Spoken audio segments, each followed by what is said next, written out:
हाँ जी, नमस्कार। राधे राधे, जय श्री कृष्णा। कैसे हैं सब लोग? बढ़िया, मज़े में, आनंद में। चलिए, ईश्वर आप सबको हमेशा आनंद में रखे, खूब मज़े में रखे, खूब स्वाध्याय करें, खूब अध्ययन करें और खूब मेहनत करें।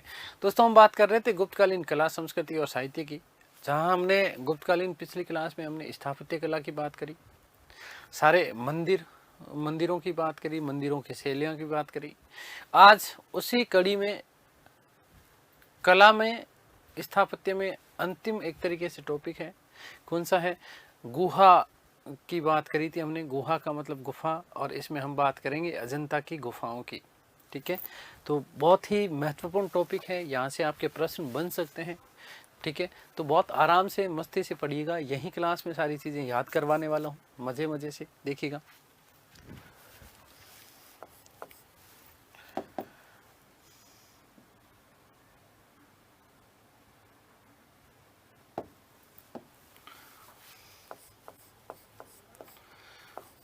गुहा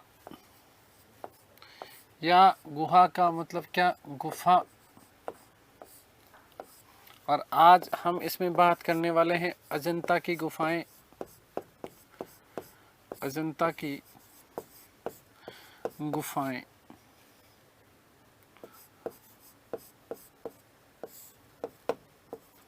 अजंता की गुफाएं। पहला बेसिक सा साधारण सा प्रश्न कि अजंता की गुफाएं कहाँ पर है? अजंता की गुफाएं कहाँ पर है? तो महाराष्ट्र में है। महाराष्ट्र का औरंगाबाद, और औरंगाबाद के जस्ट पास में एक गांव है जिसका नाम है अनिंठा गांव। कई जगह नाम मिलता है अनिष्ठा, कई जगह मिलता है अनिंठा, तो इसका याद रखिएगा। ठीक है, कहाँ पर है? महाराष्ट्र में है, औरंगाबाद में है। औरंगाबाद में कहाँ? अनिष्ठा या अनिठा नामक गांव में है। ठीक है, तो पहला ही प्रश्न ये आपका, कहाँ है? तो याद रखिएगा कि महाराष्ट्र में है।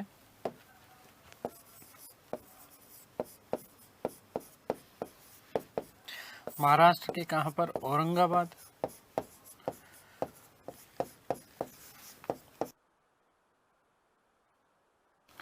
और औरंगाबाद का एक गांव है जिसका नाम क्या है? अनिंठा। और कई जगह नाम क्या मिलता है? अनिष्ठा। क्या नाम मिलता है? अनिष्ठा। कई जगह नाम क्या मिलता है? अनिष्ठा।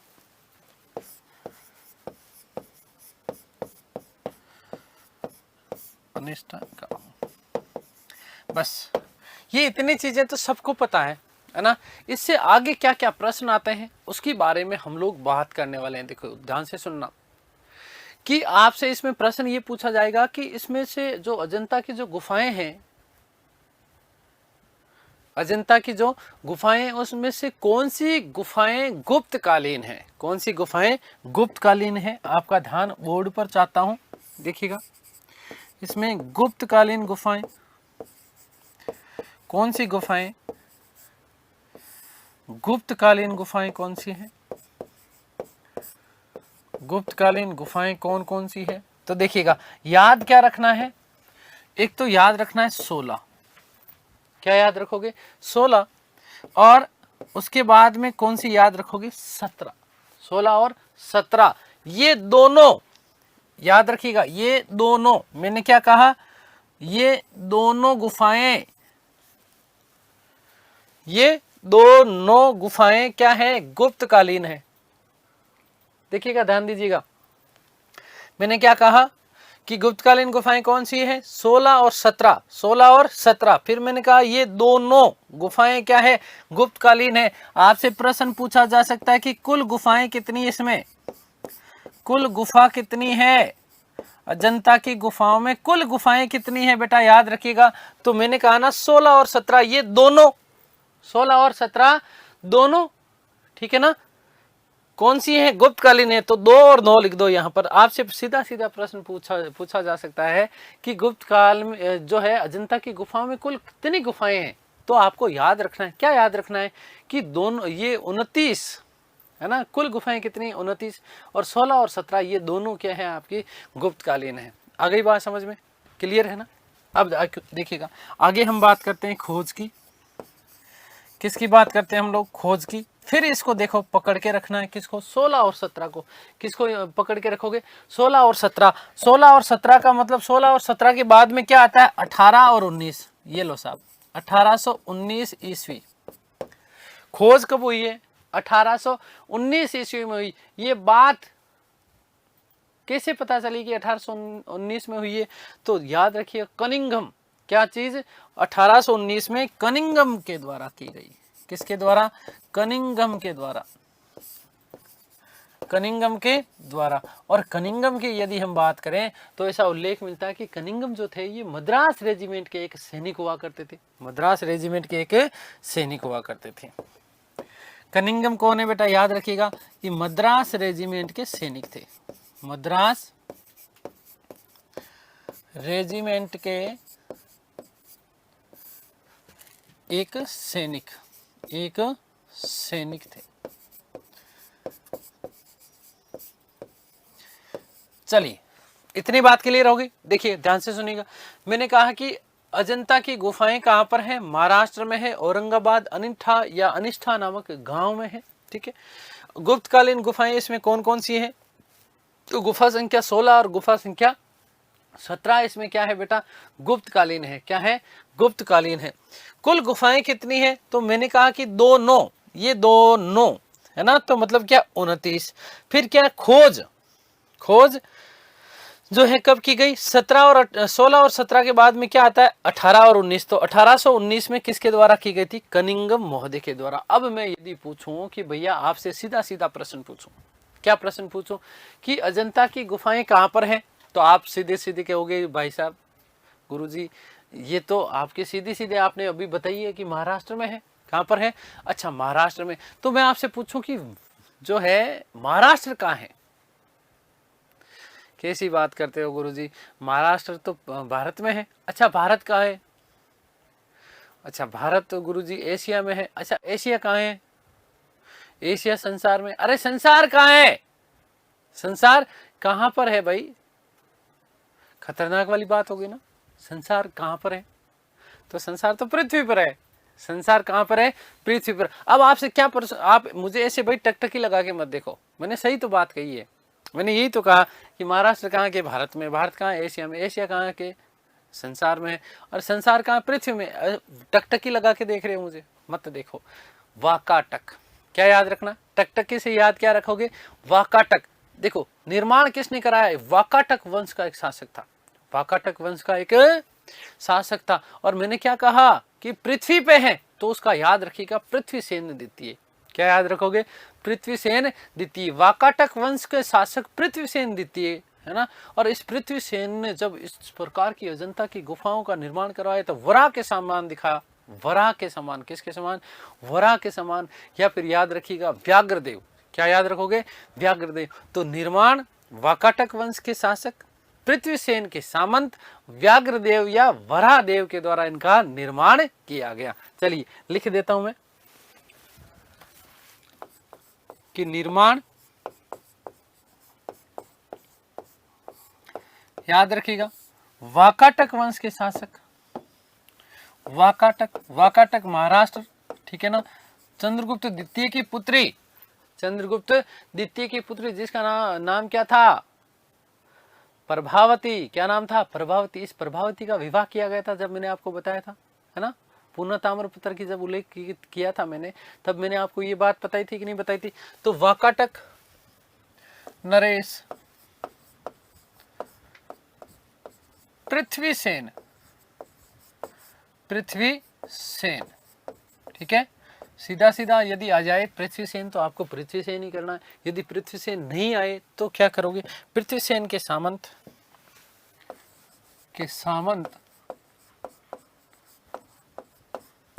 वराहदेव,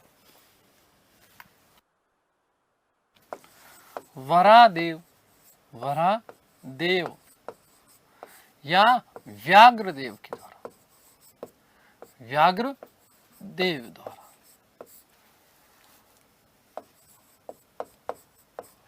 आ गई बात समझ में, क्लियर है ना। यहां तक आपको कोई भी दिक्कत नहीं होनी चाहिए, ठीक है। फिर देखो इसका आकार पूछ लिया जाता है कि आकार कैसा है, आकार कैसा है?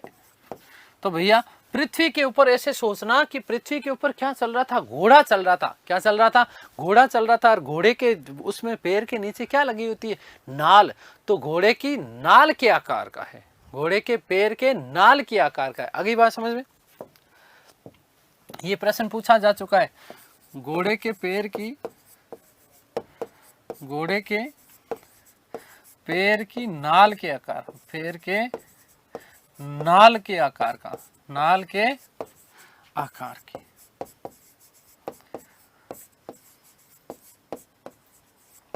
आगे बात समझ में क्लियर है? ये आपके सीधे सीधे वन लाइनर प्रश्न है, ध्यान से सुनिएगा। ये आपके सीधे सीधे बेटा क्या है? वन लाइनर है। आगे बात समझ में क्लियर है? अब इसमें प्रश्न ये पूछा जाता है कि इसमें से कुल जो 25 है गुफाएं, इसमें से चैत्य गुफाएं कितनी हैं? चैत्य गुफाएं कितनी हैं? याद रखिएगा कि चैत्य गुफाएं इसमें कितनी हैं?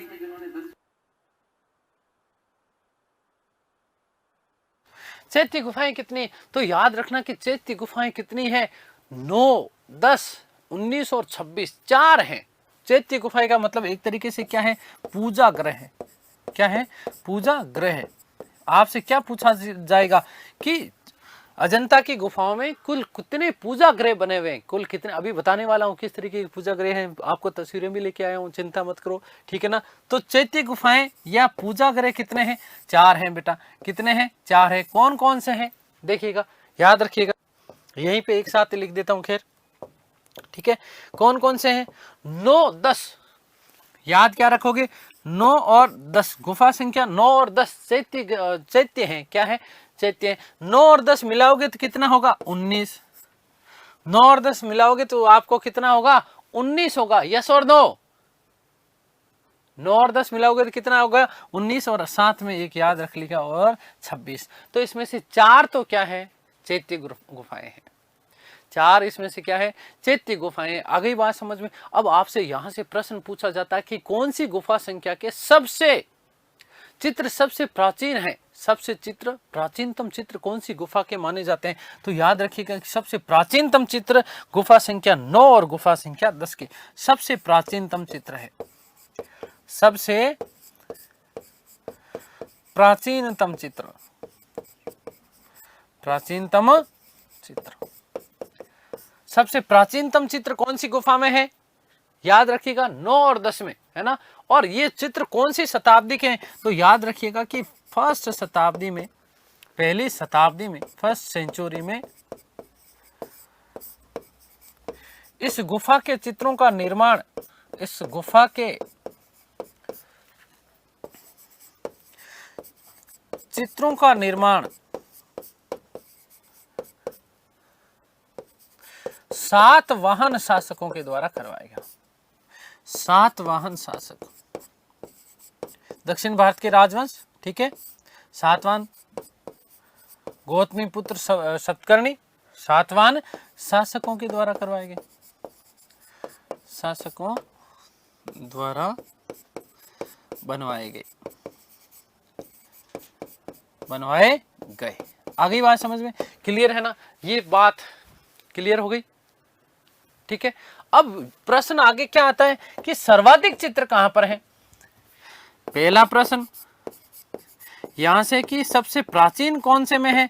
तो याद रखिएगा कि सबसे प्राचीन कौन से में है? 9 और 10 में है। सबसे प्राचीन कहां है? 9 और 10 में है।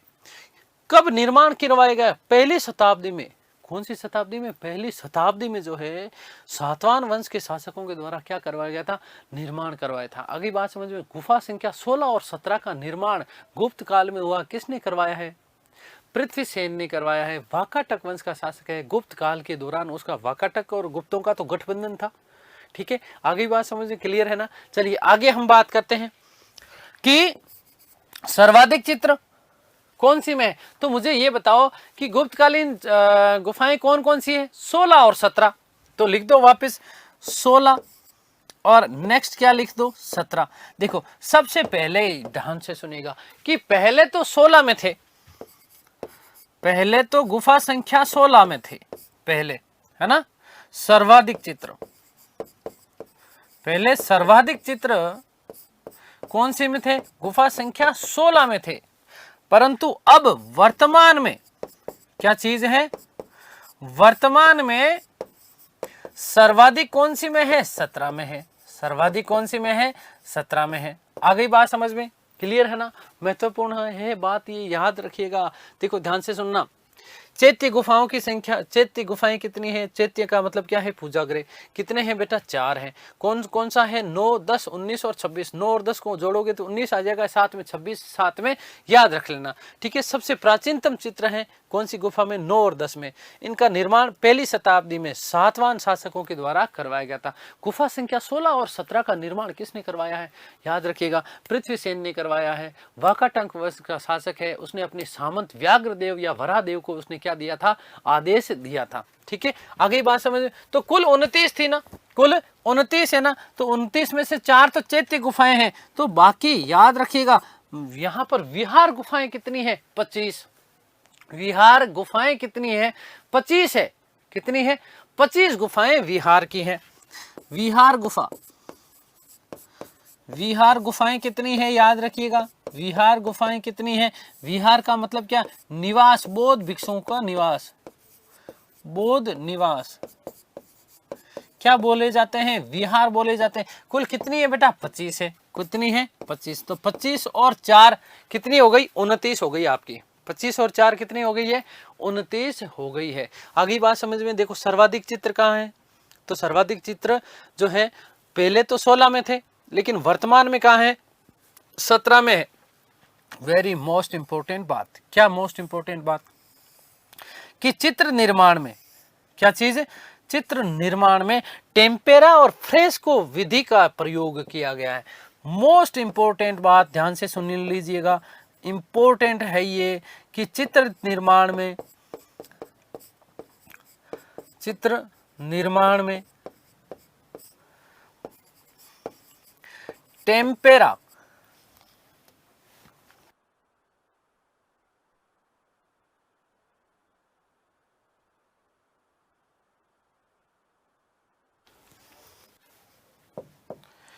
टेम्पेरा वे फ्रेस्को, टेम्पेरा वे फ्रेस्को विधि का निर्माण किया, विधि का प्रयोग किया गया है, का प्रयोग किया गया है।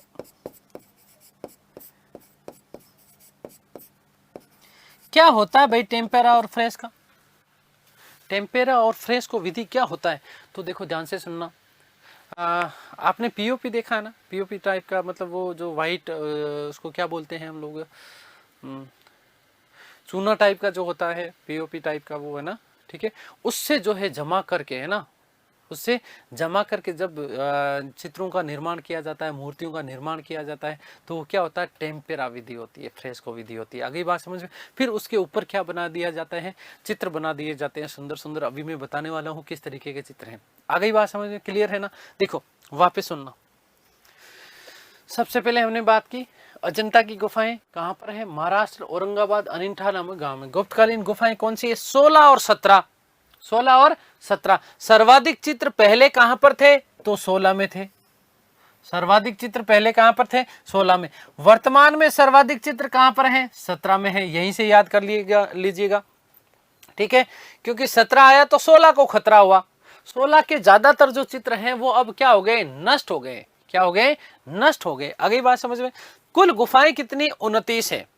ये दोनों ऐसे याद करवाया था मैंने कि ये दोनों गुफाएं कौन सी काल की हैं, गुप्त काल की। इसकी खोज 1819 में कनिंगम महोदय के द्वारा की गई थी। कनिंगम जो थे मद्रास रेजिमेंट के एक सैनिक हुआ करते थे।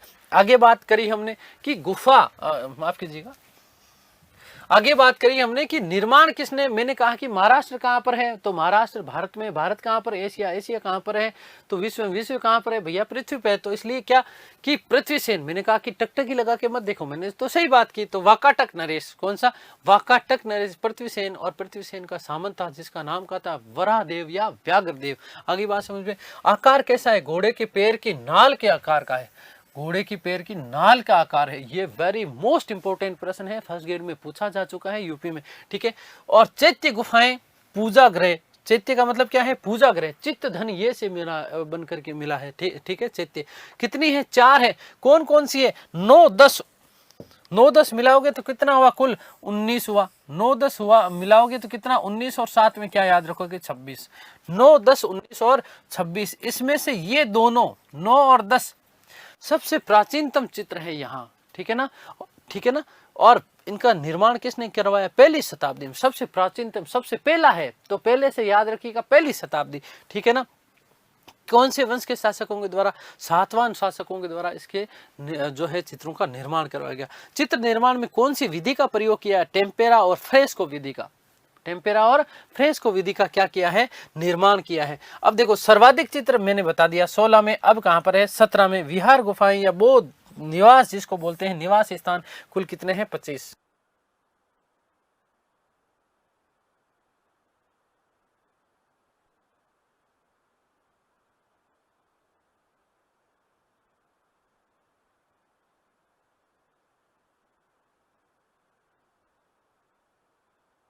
चलिए ठीक है, आगे बात समझ में क्लियर है। आगे बात करते हैं इसके बारे में, और क्या बात करते हैं। हमने बात कर ली विहार कितने, इसमें 25 है। विहार का मतलब बौद्ध भिक्षुओं के लिए जो निवास स्थान होते थे इनको क्या कहा जाता था? विहार कहा जाता था। अब विहार का मतलब क्या भैया? विहार का मतलब बौद्ध भिक्षुओं के लिए हमने बात कही। तो बौद्ध धर्म 2 भाग थे बौद्ध धर्म के, एक हीनयान और दूसरा महायान। तो याद रखना इसमें से 8 गुफा संख्या 8 से लेकर के 13, गुफा संख्या 8 से लेकर के 13 जो है वो कौन से धर्म से संबंधित है? बौद्ध धर्म के हीनयान शाखा से संबंधित है। बौद्ध धर्म के हीनयान शाखा से संबंधित है। आगे बात समझ में क्लियर है। तो गुफा संख्या 8 से 13, गुफा संख्या 8 से 13 बौद्ध धर्म की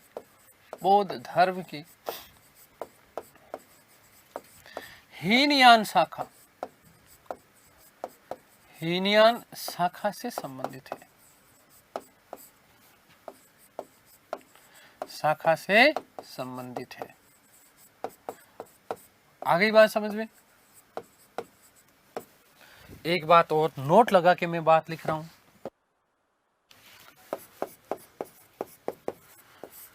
कि अजंता की गुफाओं की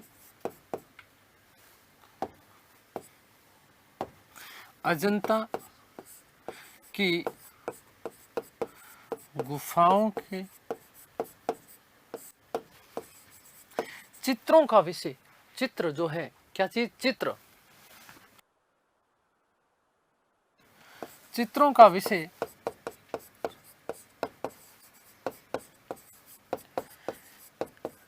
पारलौकिक है। क्या है? पारलौकिक है।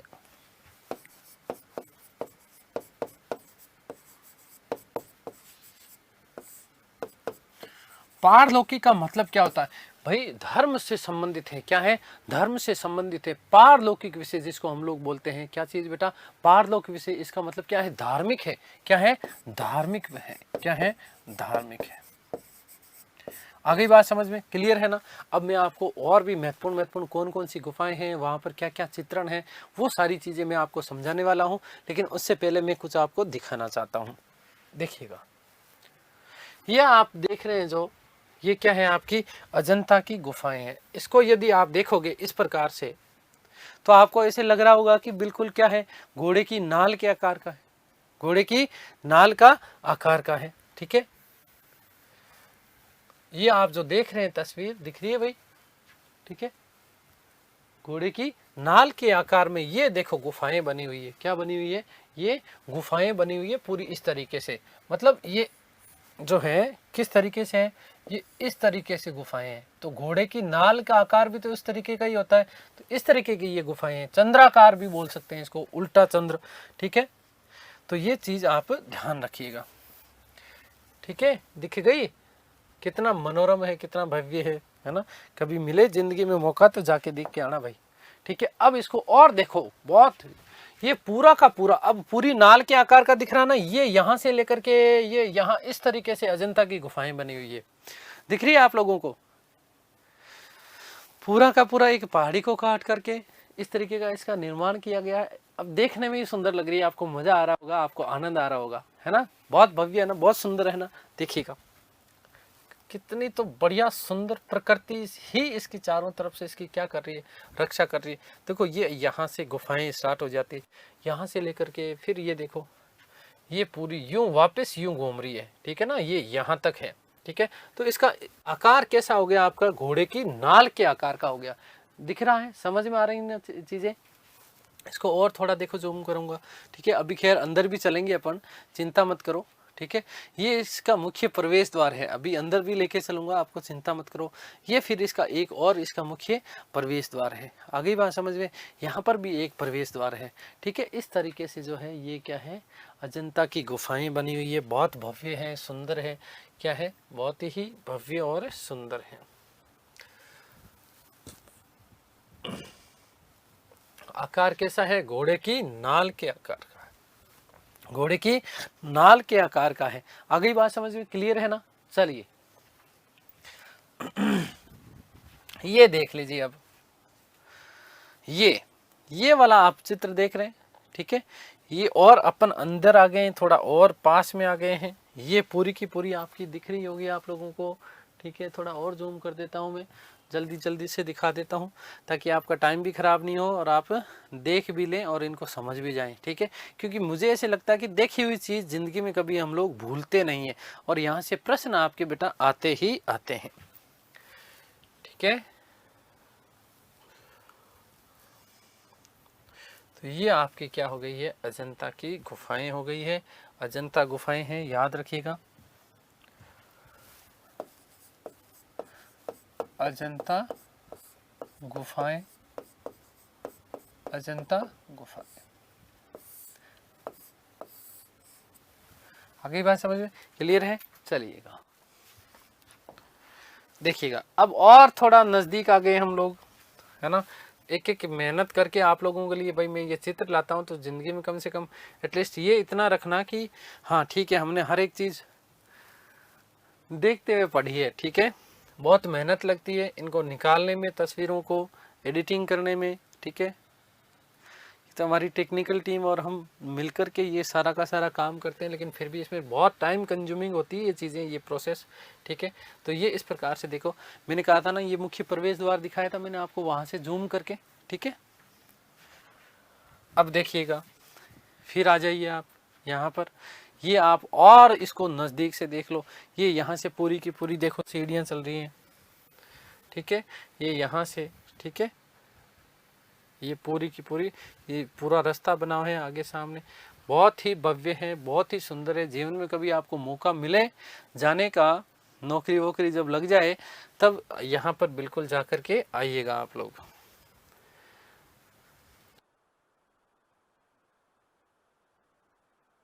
चलिए ठीक है। तो ये देखो, अब भाई ये मत कहना कि गुरुजी ने दिखाया नहीं, ठीक है। चलिए ये देखिए, ये आपका चैत्य है, ये आपकी क्या है, चैत्य है, चैत्य गुफा है। ये क्या है आपकी, ये चैत्य गुफा, ठीक है, जहां भगवान बुद्ध की प्रतिमा है। और क्या की जाती है बेटा, पूजा की जाती है। मैंने कहा ना कुल टोटल 29 में से 4 चैत्य गुफाएं हैं, 29 में से 4 क्या है, चैत्य गुफाएं हैं। कितनी भव्य दिख रही है, सुंदर दिख रही है ना, सुंदर दिख रही है ना, कितनी बहुत भव्य है ना। आप बीच में देख रहे होंगे कि किस प्रकार से भगवान बुद्ध की प्रतिमा बनी हुई है, और ये इस प्रकार से ऊपर से जो है खुला भी है इसका, यूं इस प्रकार से ये चीजें हैं, देखिएगा आप, ठीक है। बहुत ही अलंकृत भाग होता है, ठीक है। चैत्य गुफा है ये, क्या है बेटा, चैत्य गुफा। यहाँ पर लिख दूं चैत्य गुफा, चैत्य गुफा, ठीक है, पूजा की जाती है, ठीक है। चलिए ये देखिए, और इसको और नजदीक से देख लीजिए थोड़ा, ठीक है। देखिएगा, ये आपका पूरा का पूरा क्या है, चैत्य गुफा है। यहाँ भगवान बुद्ध की प्रतिमा बनाई गई है और इसकी क्या की जाती है, पूजा की जाती है। बहुत भव्य, बहुत सुंदर लगता है ये, ठीक है। आप तस्वीर में जब ऐसा देख रहे हैं तो रियल में जब यदि जाकर के देखेंगे कभी, तो किस प्रकार से देखो इसका अलंकरण किस प्रकार से है, बहुत ही सुंदर है, ये देखिएगा।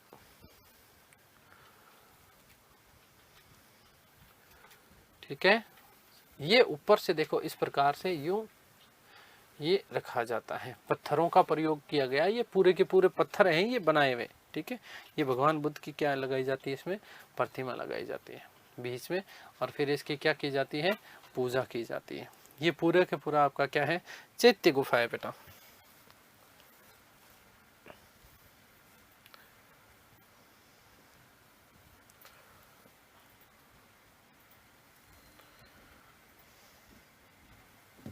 ठीक है, क्लियर।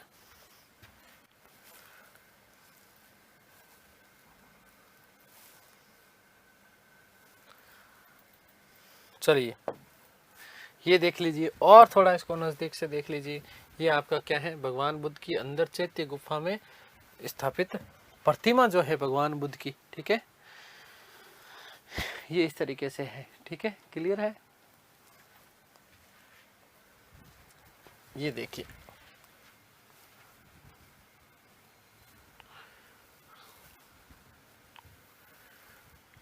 ये इस तरीके से है। यहाँ छत में भी जो है क्या किया गया है, चित्रण किया गया है, कलाकृति आप लोगों को ये वाली दिखाई दे रही होगी, ठीक है ना।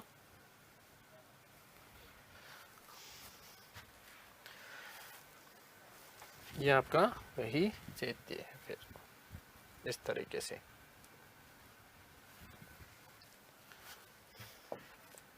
चलिए ये मैंने आपको कहा ना कि चित्र निर्माण में क्या टेम्पेरा और फ्रेस्को विधि, टेम्पेरा और फ्रेस्को विधि। टेम्पेरा मतलब एक तरीके से क्या किया जाता है कि वाटर जल कलर जो होते हैं ना, वाटर कलर जिनको बोलते हैं, उन वाटर कलरों का प्रयोग किया जाता है, ठीक है। फ्रेस्को का मतलब एक तरीके से वो होता है जो क्या बोलते हैं उसको, पीओपी जिस तरीके से हम बोलते हैं ना, ठीक है। पीओपी जो होता है, आप भावनाओं को समझिएगा, ठीक है। उस तरीके के पहले आकृति बनाकर फिर उसके ऊपर क्या कलर किया जाता है, कलर किया जाता है। ये टेम्पेरा और फ्रेस्को विधि कहलाती है। इस प्रकार के देखो चित्रण आपके किए हुए मिलते हैं, ठीक है। अभी हम बात करेंगे गुफा संख्या 16 की, है ना, जहाँ पर भगवान बुद्ध के वैराग्य उत्पन्न होने के 4 दृश्य दिखाए गए हैं। क्या क्या है वो सारी बातें करेंगे। सबसे प्रसिद्ध चित्र कौन सा है उसकी भी हम लोग चर्चा करेंगे, ठीक है। ये इस तरीके से वाटर कलर का प्रयोग करके बहुत सुंदर, बहुत ही भव्य लगता है, ठीक है। ये इस तरीके से, ठीक है, ये इस तरीके से आपका जो है पूरा का पूरा अलंकरण किया जाता है, ठीक है। अजंता के चित्र हैं ये।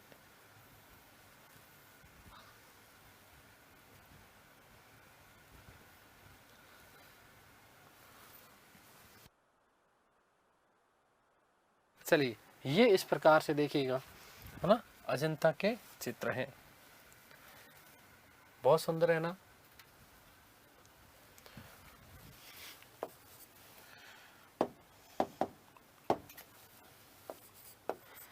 अजंता गुफा चित्र, गुफा चित्र, ठीक है। ये इस तरीके से जो है राजा रानी का अंकन है, ठीक है। ये आपके अजंता की गुफाओं के चित्र हैं, ठीक है, क्लियर हो गई। चलिए अब हम बात कर लेते हैं भाई बाकी की।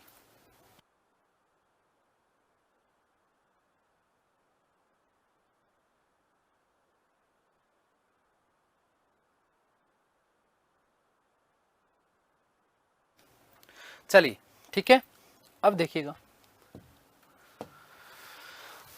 अब गुफा संख्या 16 और 17 विशेष रूप से हमारे सिलेबस में है, ठीक है, क्योंकि इन गुफाओं को गुप्त काल का माना गया है, गुप्तकालीन गुफाएं हैं ये, ठीक है। गुफा संख्या 16 और गुफा संख्या 17 गुप्तकालीन है। तो इन दोनों में क्या क्या चीजें हैं, किस किस प्रकार के चित्र जो है यहाँ पर दर्शाए गए हैं, उनकी हम लोग चर्चा करने वाले हैं। देखिएगा गुफा संख्या 16 की बात कर रहा हूं मैं, गुफा संख्या 16,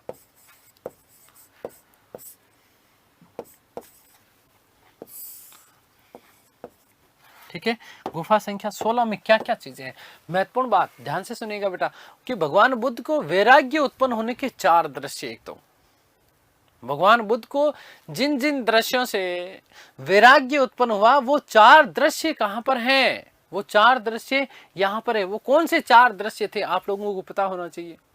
ऐसा कहा जाता कि भगवान बुद्ध एक बार सुबह सुबह कपिलवस्तु की सैर पर निकले, और कपिलवस्तु की सैर पर निकले तो जैसे ही वो घर से बाहर निकले तो उन्होंने देखा कि एक जर्जर और कुरूप वृद्ध व्यक्ति है, वो बार बार उठने का प्रयत्न करता है, और बार बार उठने के प्रयत्न के बावजूद वो गिरता है। उसके लगती है हड्डियां से दर्द कराने की आवाज आती है, हड्डियां टूटती है उसकी।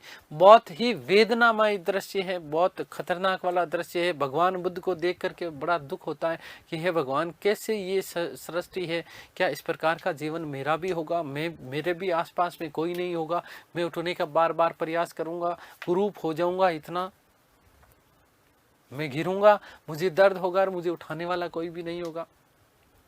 बड़ा दुखी होते हैं कौन? भगवान बुद्ध। उससे आगे निकलते हैं, और आगे निकलते हैं तो उन्होंने देखा कि ये अंदर एक घर में महिला है। घर में क्या है? महिला है, और इस महिला का पति मरणासन अवस्था में है। कैसी अवस्था में है? मरणासन अवस्था में है, बहुत ज्यादा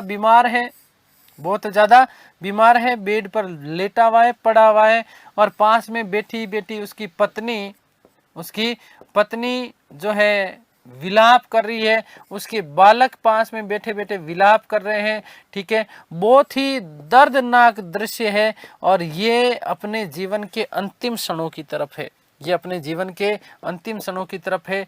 चारों तरफ चित्कार ही चित्कार है, रुंदन ही रुंदन है। औलाद रो रही है, पत्नी रो रही है। पत्नी बार बार कहती है, उठ जाओ ना, ठीक हो जाओ ना, हमारे बच्चों का क्या होगा, इनके बारे में तो सोचो। लेकिन वो उठ नहीं पाता है, बीमार है, बहुत ज्यादा बीमार है, मरने वाली स्थिति में है।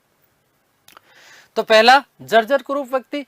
दूसरा दृश्य उन्होंने क्या देखा? उन्होंने दृश्य ये देखा कि साहब एक बीमार रोगी व्यक्ति है। ठीक है, फिर यहां से दुखी होते हैं, ये दृश्य देखते हैं। तो इसके बाद में वो थोड़ा सा आगे जाते हैं, तो उन्होंने देखा कि अंत्येष्टि के लिए एक शव यात्रा जा रही है। अंत्येष्टि के लिए क्या जा रही है? शव यात्रा जा रही है।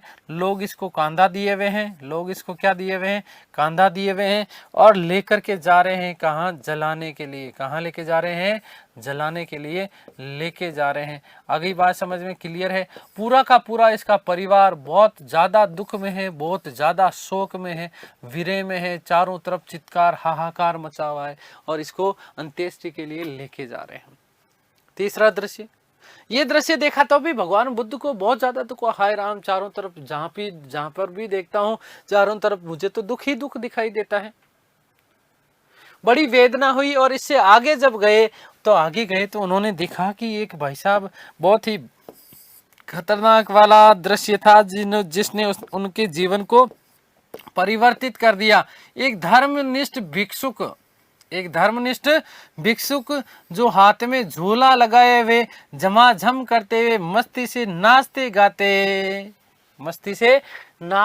गाते जो है जा रहा है। भगवान बुद्ध को लगा कि यार जीवन तो इसमें है, इसको कोई भी दर्द नहीं है, इसको जीवन में कोई भी दर्द नहीं है, इसको कोई भी व्यथा नहीं, इसको कोई भी पीड़ा नहीं है।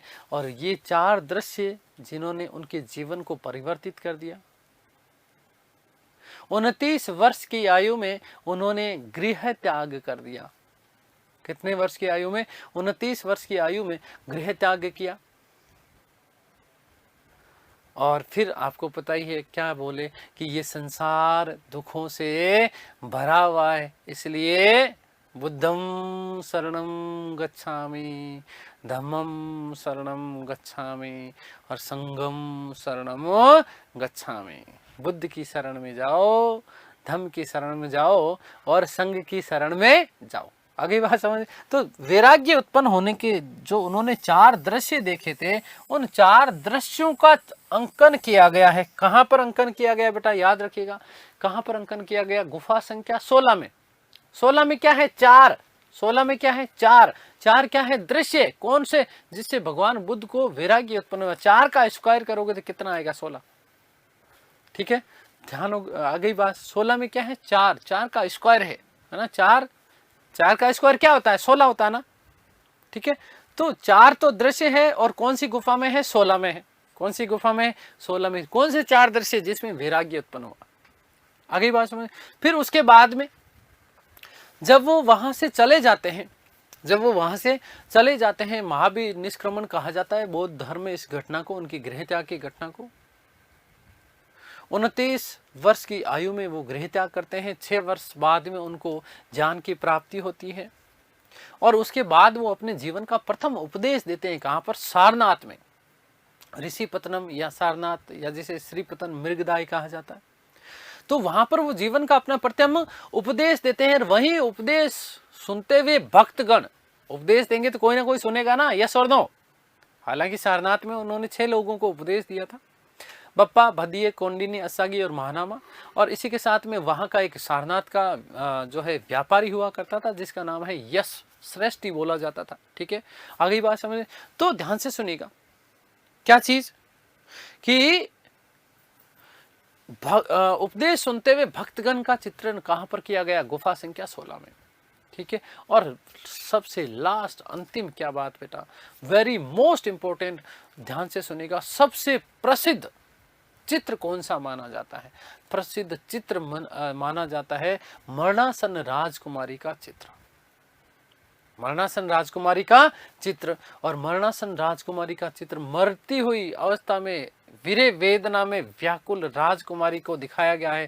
कहां पर, गुफा संख्या 16 में। अब यहां से कई लोगों ने अलग अलग उल्लेख किया, अलग अलग वर्णन किया। हालांकि बौद्ध धर्म में सिद्धार्थ के भाई का नाम मिलता नहीं है कोई, है ना। फिर भी कई लोगों ने कहा कि ये सिद्धार्थ की भाई, ठीक है, भाई की पत्नी थी। सिद्धार्थ का मतलब भगवान बुद्ध है, ठीक है, बचपन का नाम सिद्धार्थ था, ठीक है। भाई की पत्नी थी जिसका नाम सौंदर्य था।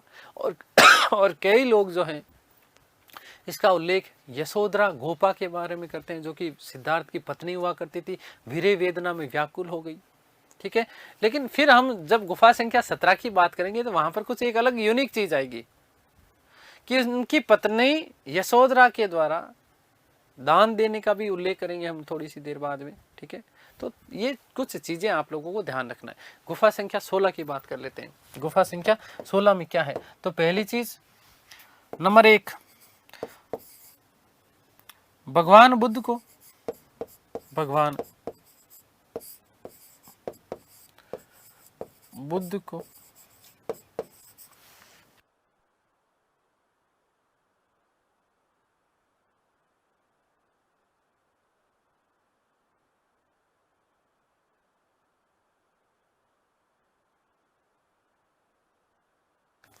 बुद्ध को वैराग्य उत्पन्न होने वाले,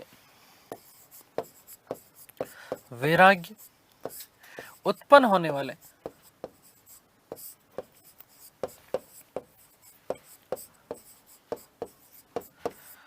4 दृश्य, 4 दृश्य, पहली बात, ठीक है। नंबर 2, उपदेश सुनते हुए भक्तगण, उपदेश सुनते हुए, उपदेश सुनते हुए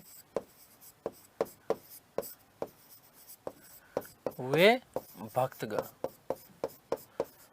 ठीक है। नंबर 3, मरणासन अवस्था में राजकुमारी, मरणासन अवस्था में, मरणासन अवस्था में राजकुमारी, ठीक है। ध्यान से सुनना, गुफा संख्या 16 का सबसे प्रसिद्ध चित्र है, ठीक है। या फिर केवल सीधे सीधे प्रश्न पूछ लिया जाएगा कि अजंता की गुफा का सबसे प्रसिद्ध चित्र कौन सा है, ठीक है। तो मरणासन अवस्था में राजकुमारी का चित्र, मरणासन अवस्था में राजकुमारी का चित्र, राजकुमारी का चित्र सबसे प्रसिद्ध चित्र है, सबसे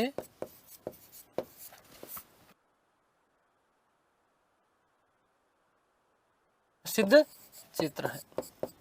आगे बात समझ में क्लियर है? तो ये आपको विशेष रूप से याद रखना है बेटा, ठीक है। राहुल, फिर देखिए 17, गुफा संख्या 17 की हम लोग बात करेंगे। किसकी? गुफा संख्या 17 की।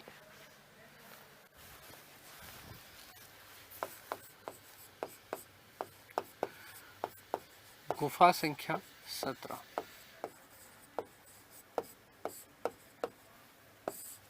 गुफा संख्या 17, ठीक है। मोस्ट इंपोर्टेंट क्या क्या चीजें हैं देखिएगा। गुफा संख्या 17 में पहली बात, गुफा संख्या 17 को क्या कहा जाता है? मैंने कहा ना, अब वर्तमान में सर्वाधिक चित्र कहां पर है? गुफा संख्या 16 में है बेटा। सर्वाधिक, अभी वर्तमान में सर्वाधिक चित्र कहां है? गुफा संख्या 16 में। इसलिए इसको एक तो चित्रशाला भी कहा जाता है। क्या कहा जाता है? चित्रशाला कहा जाता है। जातक कथाओं का चित्रण किया गया। जातक कथाओं का मतलब क्या? भगवान बुद्ध के पूर्व जन्म की जो कथाएं थी उनको जातक कथा कहा गया है।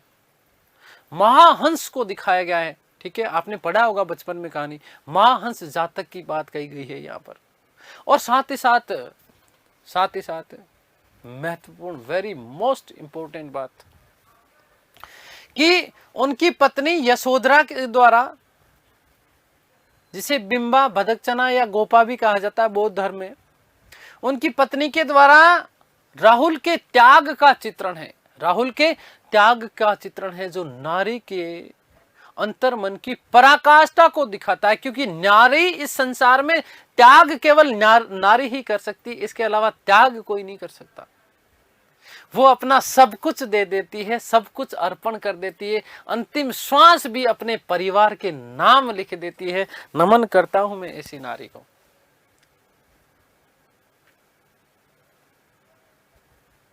क्योंकि इतनी बड़ी त्याग की भावना, इतनी बड़ी त्याग की भावना और किसी में नहीं हो सकती। अरे हम चाहे कितने भी कैसे भी हो, निठल्ले निकम्मे एक नंबर के, है ना, हम थोड़ा सा काम कर लेते थे, हम बोल देते हम थक गए, हम ये नहीं कर सकते, हम वो नहीं कर सकते। लेकिन माँ पूरे दिन काम करती है, सुबह 5 बजे उठती है, रात को सबसे लास्ट में सोती है, दिन में शायद एक बार भी वो नहीं कहती कि मैं थक गई हूँ, पूरे दिन करती है। हम गुस्सा भी करते हैं तो कोई बात नहीं, हमने गुस्सा करके खाना नहीं खाया तब तो भी वो पास में आती है, प्यार से समझाती है और हमें खाना खिलाती है। खुद भूखा रह जाती लेकिन हमें भूखा नहीं रहने देती। तो नारी इस संसार में, इस सृष्टि की रचयिता है, सम्मान किया करें उसका। क्योंकि यदि उनका सम्मान नहीं किया तो हमारा पतन हो जाता है। यत्र पूजन्ते नार्यस्तु तत्र रमन्ते है देवता। जहां पर नारियों की पूजा होती है वहां पर देवताओं का रमण होता है, देवताओं का निवास होता है। अगली बात समझिए, तो याद रखिएगा, क्या याद रखना है बेटा, कि चित्रशाला किसे कहा जाता है? गुफा संख्या 17 को। सर्वाधिक चित्र कहां पर है? याद रखिएगा, सर्वाधिक चित्र गुफा संख्या 17 में है। राहुल के त्याग, बुद्ध की पत्नी के द्वारा राहुल के त्याग का चित्रण कहां पर किया गया है? गुफा संख्या 17 में। और एक मोस्ट इंपोर्टेंट बात मैंने आपको कहा, मैंने कहा कि वो 4 जब दृश्य देखे, 4 दृश्य देखने के बाद में उन्होंने 29 वर्ष की आयु में गृह त्याग किया। और इस घटना को क्या कहा जाता है? महाभिनिष्क्रमण। तो भगवान बुद्ध के गृह त्याग या महाभिनिष्क्रमण का चित्रण भी कहां पर किया गया है? गुफा संख्या 17 में किया गया है। कहां पर किया गया है? गुफा संख्या 17 में। देखिएगा, वर्तमान में सर्वाधिक चित्र, वर्तमान में सर्वाधिक चित्र, सर्वाधिक चित्र इसी गुफा में है।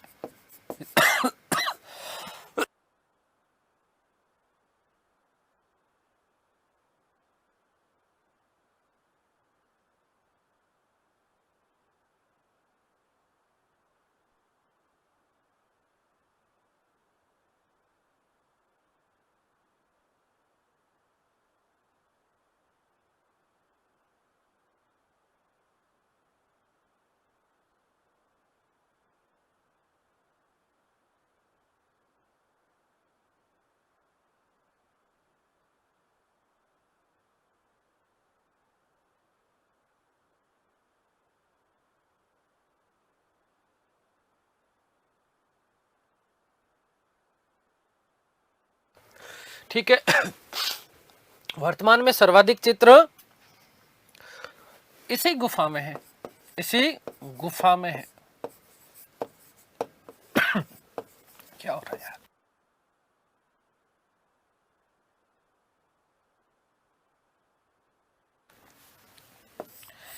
इसे इसे चित्रशाला भी कहा जाता है, चित्रशाला भी कहा जाता है।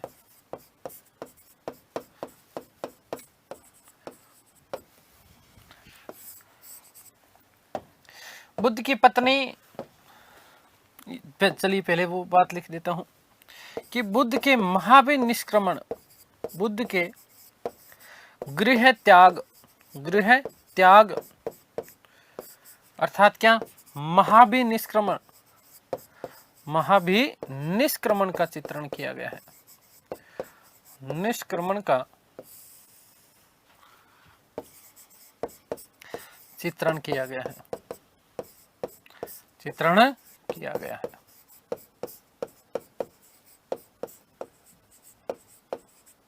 पहली बात। दूसरी बात क्या याद रखिएगा बेटा कि बुद्ध की पत्नी द्वारा, बुद्ध की पत्नी, और पत्नी का नाम क्या मिलता है? यशोधरा। इन्हीं का नाम मिलता है बेटा बिंबा, इनका नाम मिलता है गोपा, ठीक है। इन्हीं का नाम भदक्षणा भी मिलता है। बुद्ध की पत्नी यशोधरा बिंबा गोपा द्वारा अपने पुत्र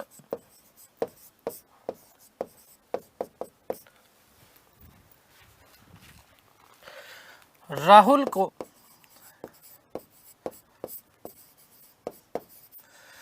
दान देते हुए दिखाया गया,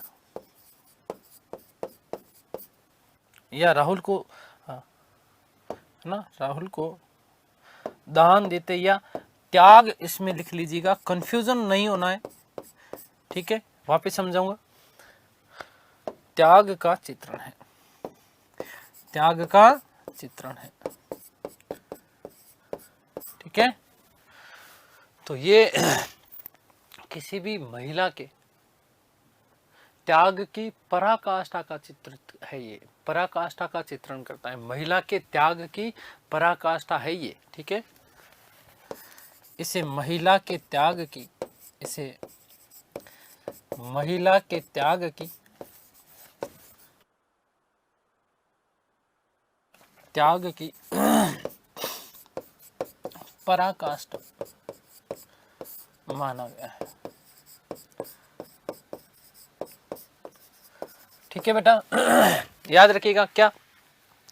राहुल को नहीं दे रहे हैं, किसको दे रहे हैं? भगवान बुद्ध को। ऐसा कहा जाता है कि भगवान बुद्ध को जब ज्ञान की प्राप्ति हुई तो वो सबसे पहले भिक्षा लेने अपने घर पे आते हैं।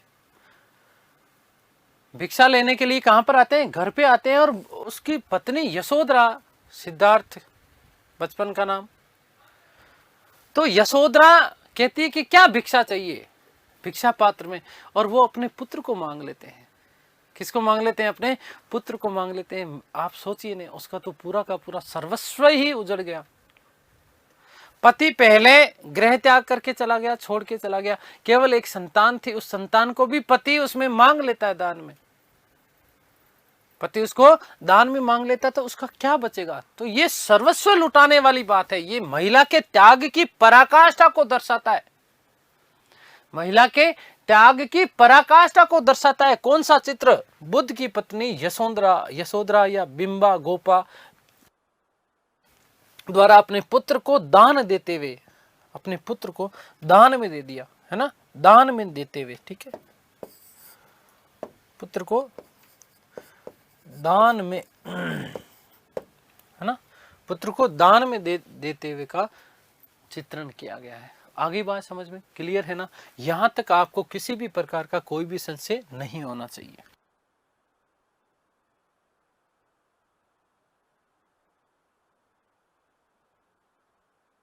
आ गई बात समझ में, क्लियर है ना। तो यहाँ से देखो ये आपका गुफा वाला जो है ये आपका टॉपिक क्या हो गया है, कंप्लीट हो गया है।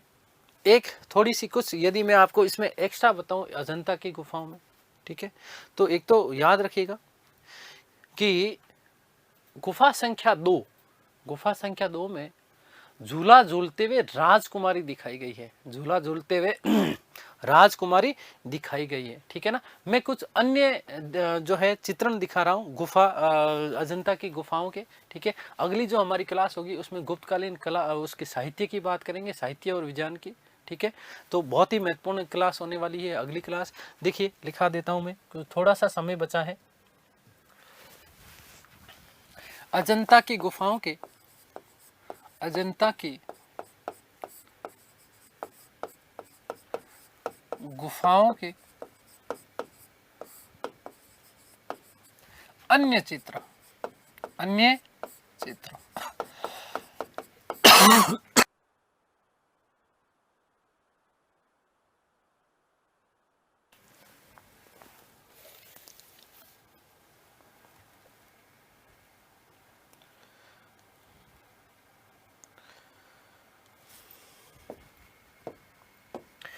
ध्यान दीजिएगा कि झूला झूलती हुई राजकुमारी, झूला झूलती राजकुमारी का चित्रण, राजकुमारी का चित्रण कहां पर किया गया है, तो गुफा संख्या 2, इधर मैं गुफा संख्या लिख रहा हूं, ठीक है। गुफा संख्या क्या आएगा यहाँ पर, 2, ठीक है। एक और याद रखिएगा, क्या याद रखेंगे बेटा, बुद्ध का जन्म, बुद्ध का जन्म, और बुद्ध का जन्म भी आपका, बुद्ध के जन्म के चित्र का चित्रण कहां पर किया गया है, गुफा संख्या 2 में किया गया है।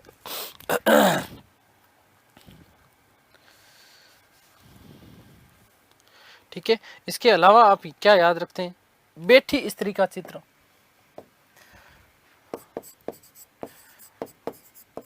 बैठी हुई स्त्री का चित्र, स्त्री का चित्र, ये आपको कहां पर मिलेगा, गुफा संख्या 9 में, गुफा संख्या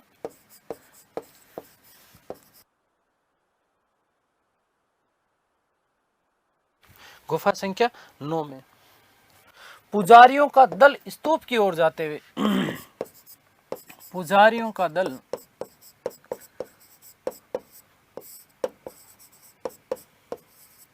पुजारियों का दल स्तूप की ओर, स्तूप की ओर जाते हुए,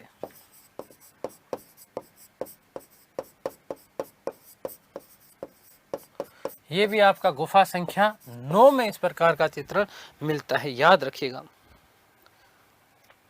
सांडों की लड़ाई, गुफा संख्या 1, सांडों की लड़ाई, ये आपको कहां, गुफा संख्या 1 में, गुफा संख्या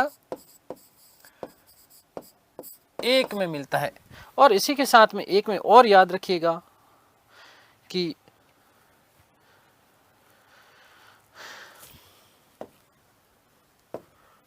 नोट लगा के लिख देता हूं मैं, क्या लिखना है कि ध्यान दीजिएगा कि पुलकेशिन द्वितीय के, नोट लगा के लिख रहा हूं कि गुफा संख्या 1 में, गुफा संख्या 1 में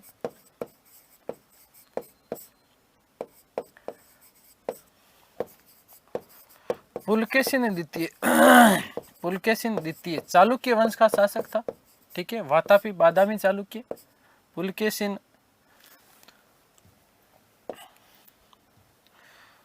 द्वितीय द्वारा ईरानी राजदूत या शासक, ईरानी शासक परवेज शाह खुसरो, परवेज शाह।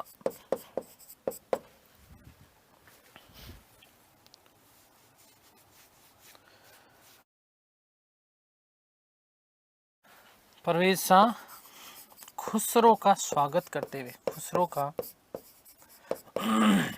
स्वागत करते हुए दिखाया गया, स्वागत करते हुए दिखाया गया। ठीक है, तो याद रखिएगा, ध्यान से सुनिएगा।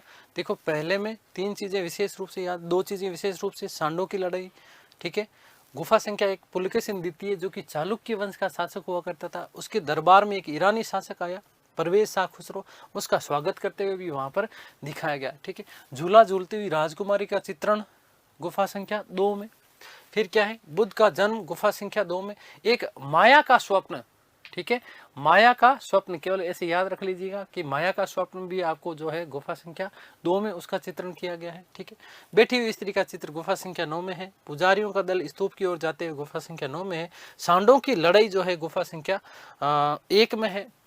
एक बात और लिख देता हूं आपके जाते जाते कि सबसे प्राचीनतम गुफा जो है, सबसे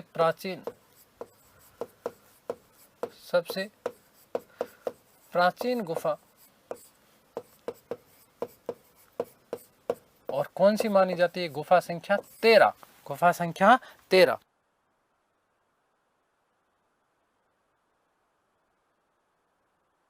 ठीक है, गुफा संख्या 13 को सबसे प्राचीन माना जाता है। गुफा संख्या 13 को क्या माना जाता है, सबसे प्राचीन माना जाता है। तो ये हमने गुप्तकालीन गुफाओं की हमने बात कर ली। ठीक है, बाघ की गुफाएं, ठीक है, बाकी गुफाएं वैसे गुप्तकालीन नहीं मानी जाती है, लेकिन फिर भी आपको यदि पूछ ले तो याद रखिएगा कि बाघ की गुफाओं का विषय पूछा जा सकता है। उनका विषय लौकिक है। कैसा है, लौकिक है, लौकिक जीवन का चित्रण किया गया। बाघ एमपी है। ठीक है, आगे बात समझ क्लियर है। तो उम्मीद करता हूँ सारी की सारी चीज़ें आप लोगों को समझ में आई होगी। धन्यवाद, नमस्कार, थैंक यू सो मच।